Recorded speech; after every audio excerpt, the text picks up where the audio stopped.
They never thought that 75 million people would rise in one. We visited are former regular army officers. Taking this ruthless action, both are graduates of the Pakistan military. How down the people. Major Shapat, how large an area do you control here? I am holding an area approximately 450 square miles with a population of 1 million. Well, what are the chances of the Pakistanis hitting us with aircraft right now? We're sitting right out in the open. Do they do that often? They can do come. They've been stopping here and there everywhere. Because since we have nothing against it, barring few automatics to be used, so they can use the air very freely. That's the advantage they have. Bad weather, stormy day, cloudy day, we take the advantage. And moreover, since we operate at night, they can do nothing to us at night. What sort of tactics do you use to overcome the Pak Army's tremendous superiority in firepower? We do not give them a pitch battle, because in that they have the advantage. We melt away. We sit on the LFCs and ambush their columns. We raid their outposts. We try and isolate them and destroy them in detail. Is it a military secret to ask how many troops you've got in this area? No, it is not a military secret. As a matter of fact, there are plenty of troops, but most of them are unarmed. The guerrillas have a grab bag collection of weapons, mostly small arms that have been captured or smuggled in from India. But they are confident. This is a colonial war. We have seen in history, the colonial war, every colonial power had to vacate a place. Pakistan is a third-rate power.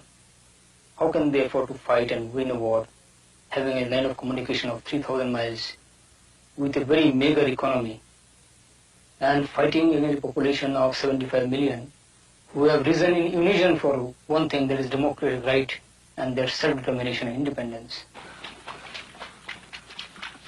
As we traveled through the area held by the Mukti foes, we visited several towns, all of them fortified with bunkers and anti-aircraft machine gun positions.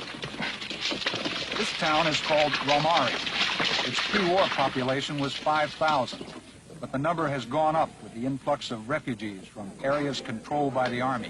The West Pakistanis were driven out of here 6 months ago.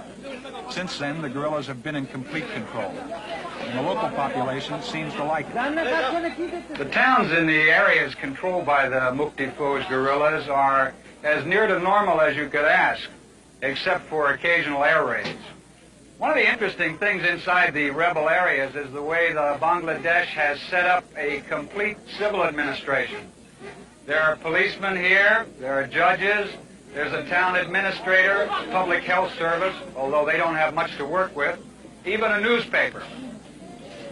The local Bangladesh government is even self-supporting. They impose a nominal tax on the major export crop of the area, that's jute. And from that they finance all of their civil activities and some of their military activities. West Pakistan. America is known to be a symbol of democracy. It has produced men like Lincoln and Jefferson. Today we are fighting for our democracy, the democratic right.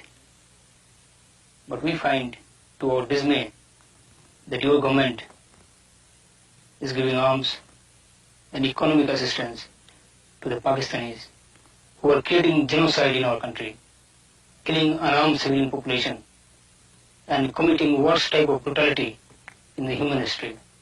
So we want our independence. We want an independent Bangladesh. The Americans' administration should be with the people.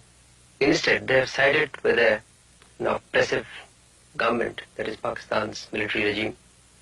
So that's somehow very puzzling. I don't know how it serves their interest. Is there any chance for a political conciliation? Only political solution is that, one point, there is our independence and complete liberation of this area.